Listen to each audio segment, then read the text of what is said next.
3 de la tarde. Vámonos a nuestra mesa de análisis, porque ya está con nosotros Roberto Cañas Pozos, director general de Enreri Consultores.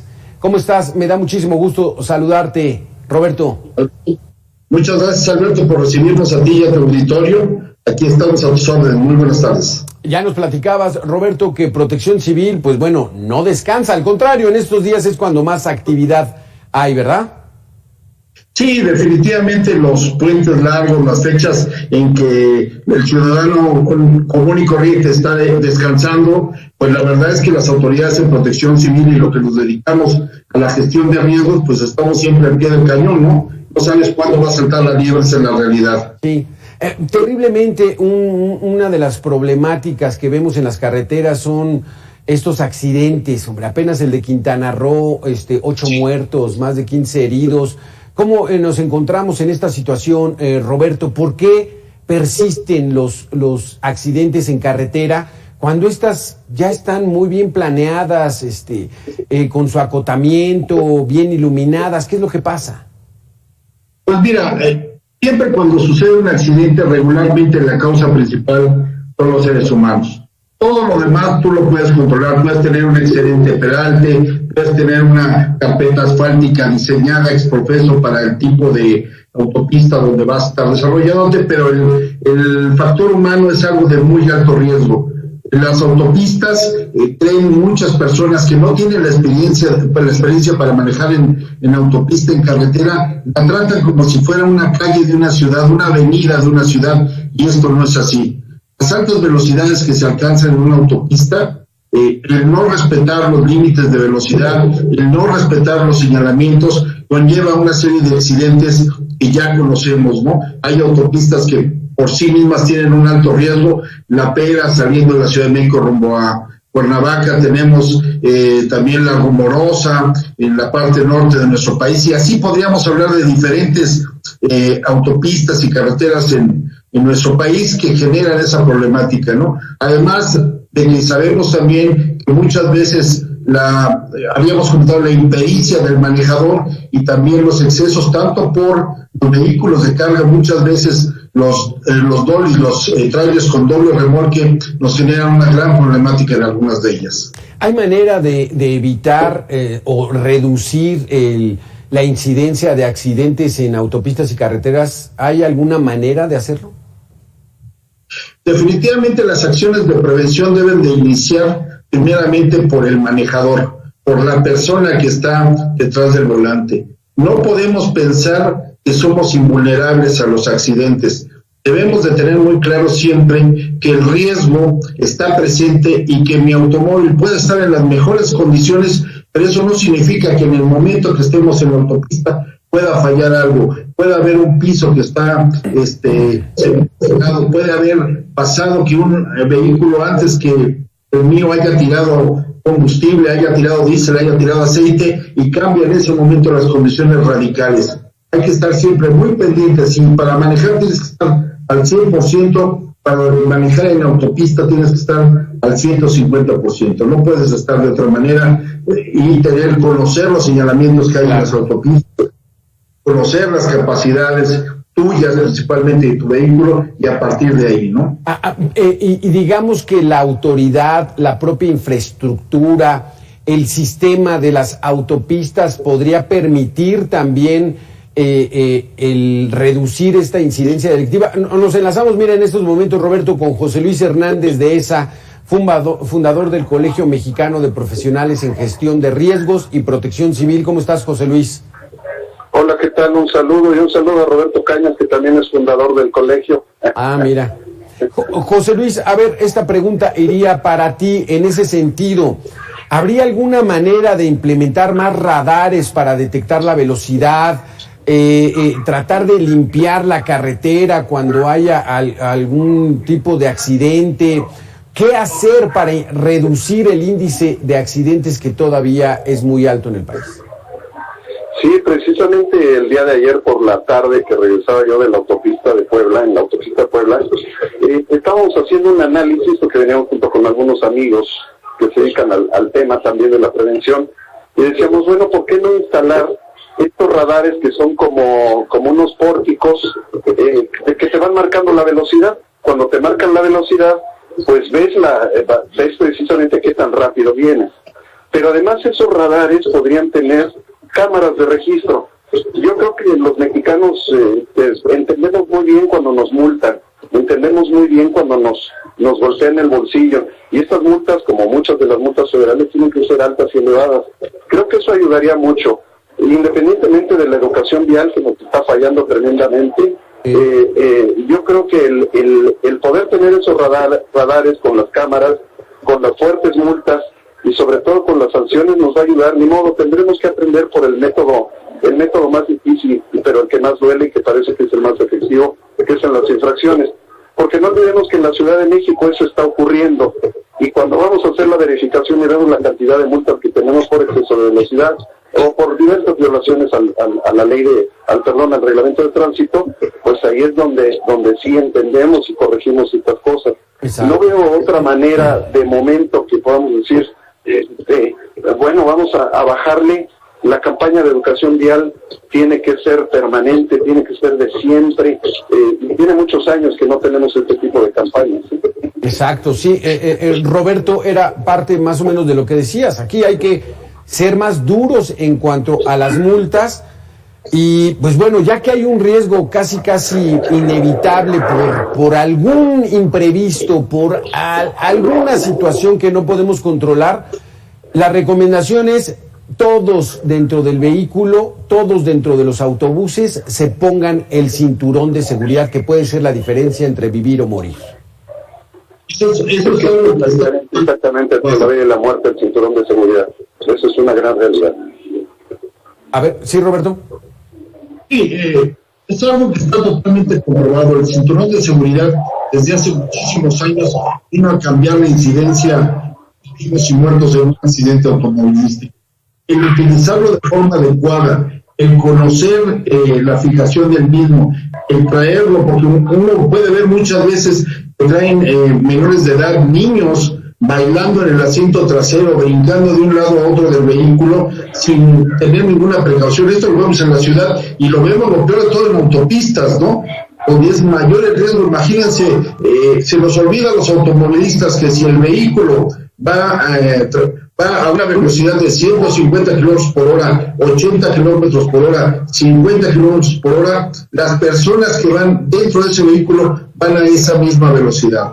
Entonces, el detener de forma abrupta esos 50, 60, 80 kilómetros a cero por un impacto, significa que las personas que van dentro de ese vehículo también sufren ese frenado brusco, y todos los órganos internos, todo lo que se tiene ahí está sufriendo ese daño. Entonces es lo que se nos olvida. Pensamos que estando dentro del vehículo no nos va a suceder nada y que podemos acelerar y poner el pie encima del acelerador y llegar a velocidades importantísimas sin que haya ninguna consecuencia. Esto no es así y la experiencia nos lo ha demostrado.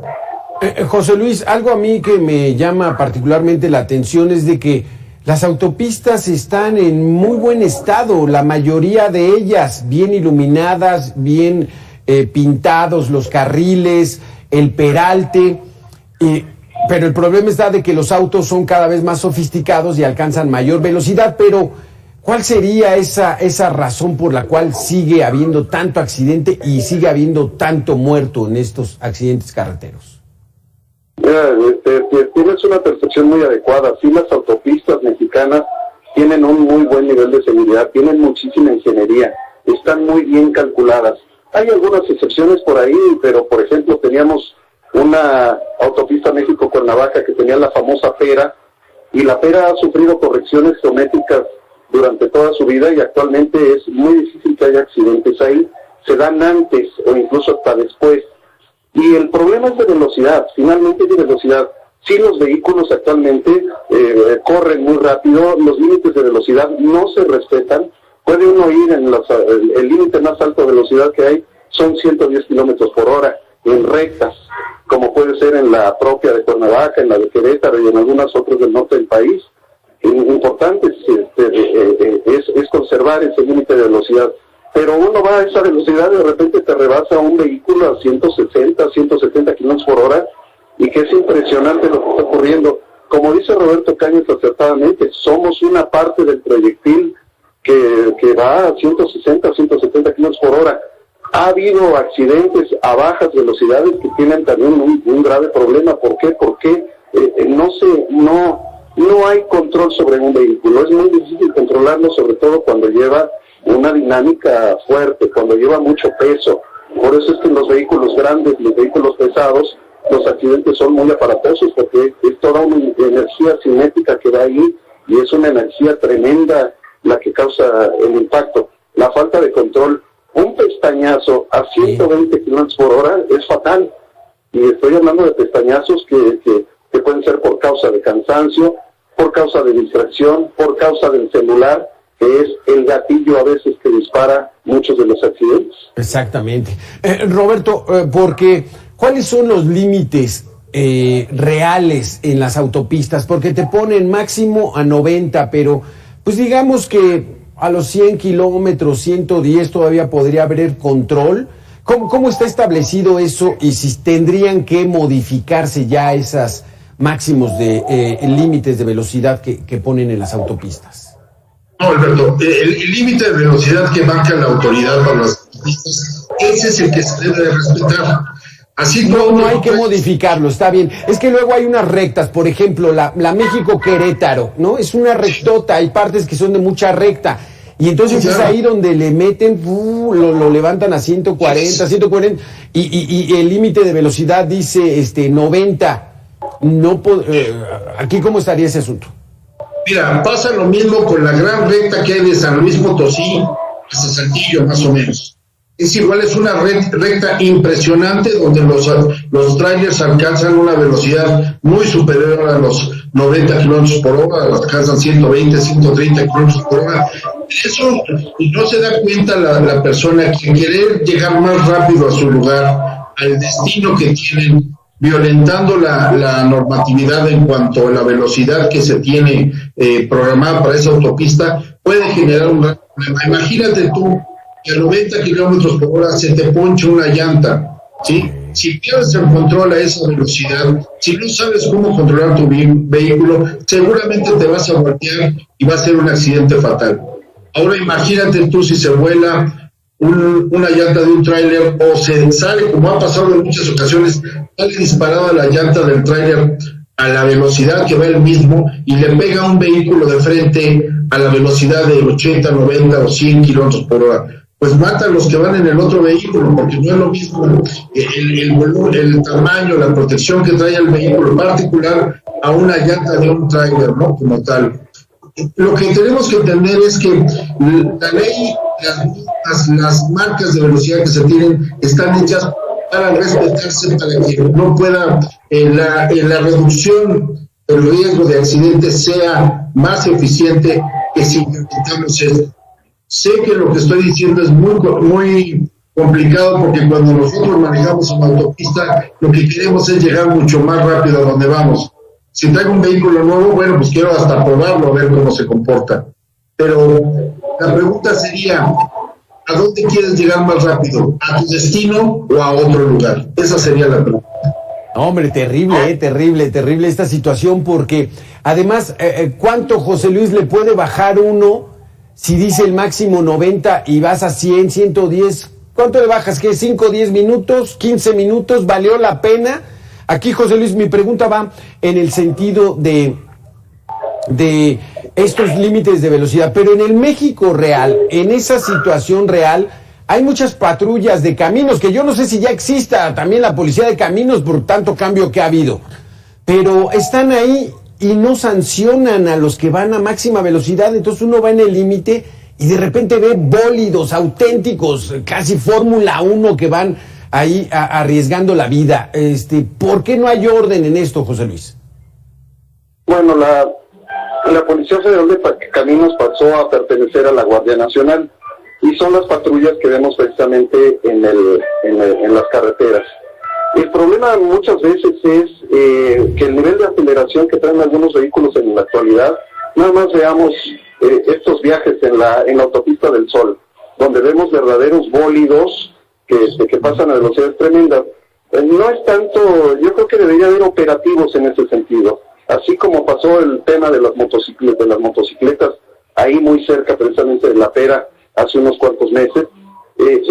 También debería haber operativos en los cuales se puedan reducir la velocidad. Hace años había un proceso que se llamaba carrusel, en el cual una patrulla federal de caminos se ponía delante de todos los vehículos a media carretera, a media autopista, o a veces eran dos, e iban a 100 kilómetros por hora, y todos atrás teníamos que ir a esa velocidad, no nos quedaba de otra, porque no podíamos rebasar a la federal. Este fue un operativo que funcionaba bastante bien, el carrusel.